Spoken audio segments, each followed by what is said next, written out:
1 year ago, give or take a few weeks, I was expecting this Leica Q3 Monochrom to be announced and released, and I was asking myself why they were not able to announce it and to deliver. And then I found this possible answer that has never been confirmed. That was that if they removed the Bayesian filter from the new sensor, they would not have phase detect in monochrome. And then I was asking myself, will they be able to develop it like R&D? I'm expecting the best out of them, guys. I can't wait for them to surprise me. And today they announced the Leica Q3 M, and guess what? We're back to contrast-based AF.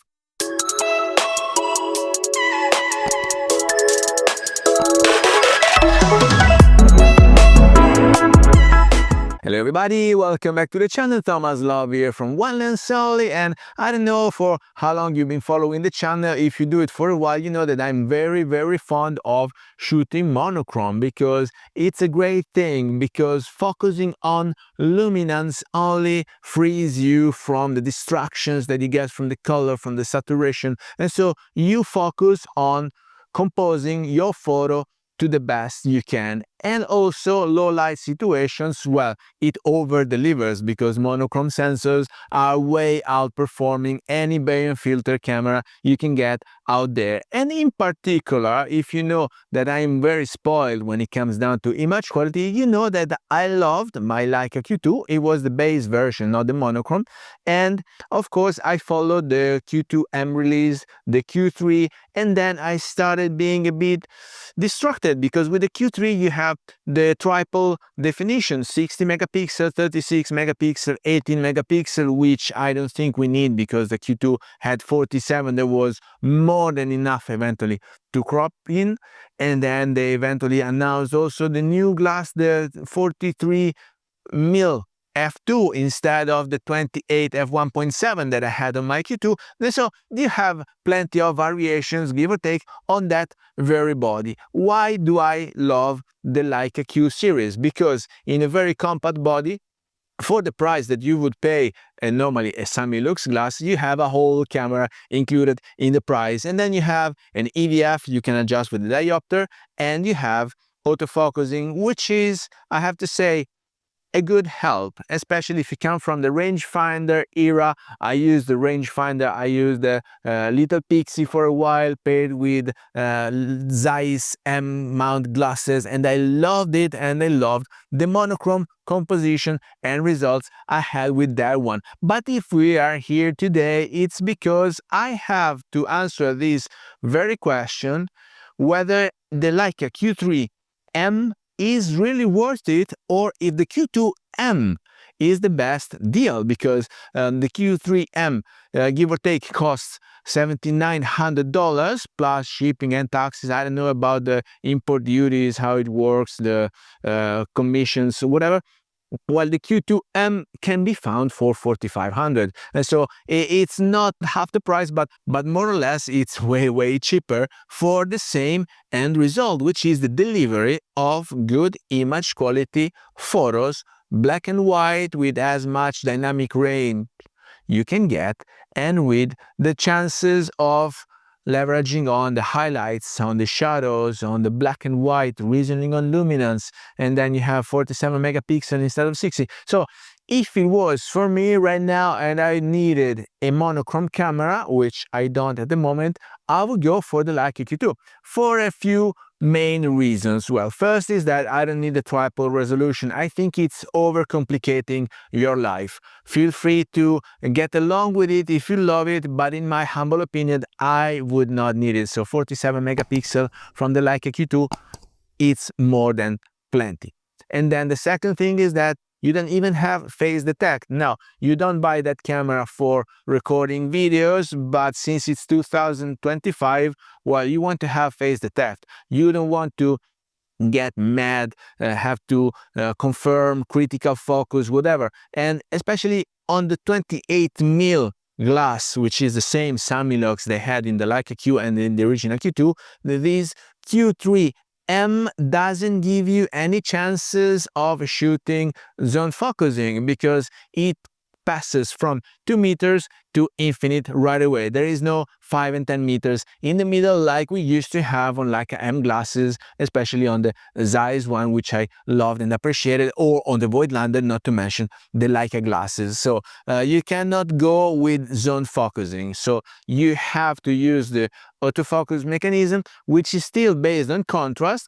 And if I remember correctly, I was struggling in low lights because, well, with the contrast base, you don't really know where it's gonna pick it up, especially if you are shooting 28mm, which is super wide, and the person maybe is not in the foreground, so it's a bit smaller in the sensor, in your framing, and so the frame will not pick up the face nor the eyes detect.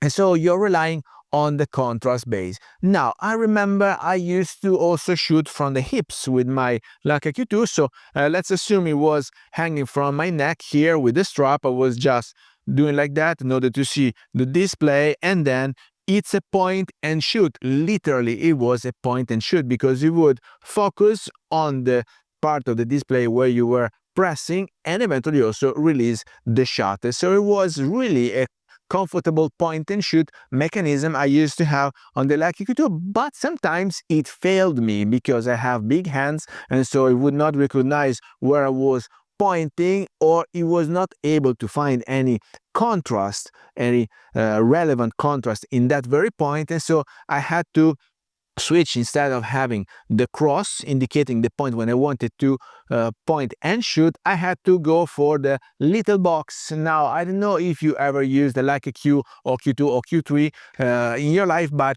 you can choose to have little boxes, little, medium, or big size boxes, and within that box, within that area which is highlighted in the display, it would find a contrast and focus in there. So I had to use that little box, so I was sure of pressing against the body of the person I wanted to focus on, and then eventually the box would cover the whole body of that person, so I was sure that it was not crossing the border and focus on the background instead. Sorry if it's not clear. I hope it will be easier shown than said, and so I will let you know and let you understand that if you're pressing here, let's say you are using this contrast for the focus because there's a clear contrast and the change in color or in luminance, in this case because it's monochrome, you would press here and it would focus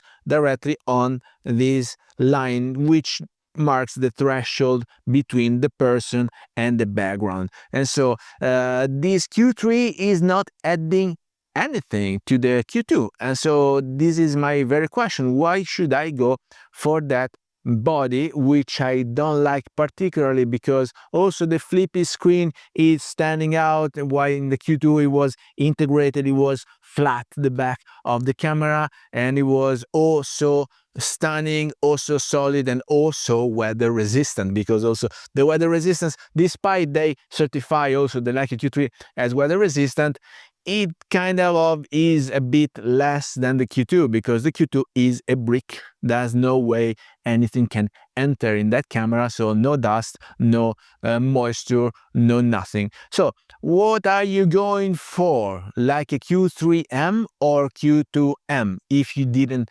get it up to now, probably you don't need a monochrome, but if you want to experience it, well, get ready because Leica will give you stunning images, stunning end results, especially in monochrome. This is something that I really love shooting, especially when I was still in North America. Now in Europe, not so much, because Europe, I don't know why, I'm not so inspired by street photography here in Europe, but in North America, low light situation and monochrome, that was my bread and butter. And so let me know if you are shooting Leica already, or if you are thinking about getting a Leica instead, and which one is in your notes: the Leica M, the Leica Q, the MEV1, which I would not consider, or the SL3, or the newly leaked information SL3S that will be announced on January 16th, 2026.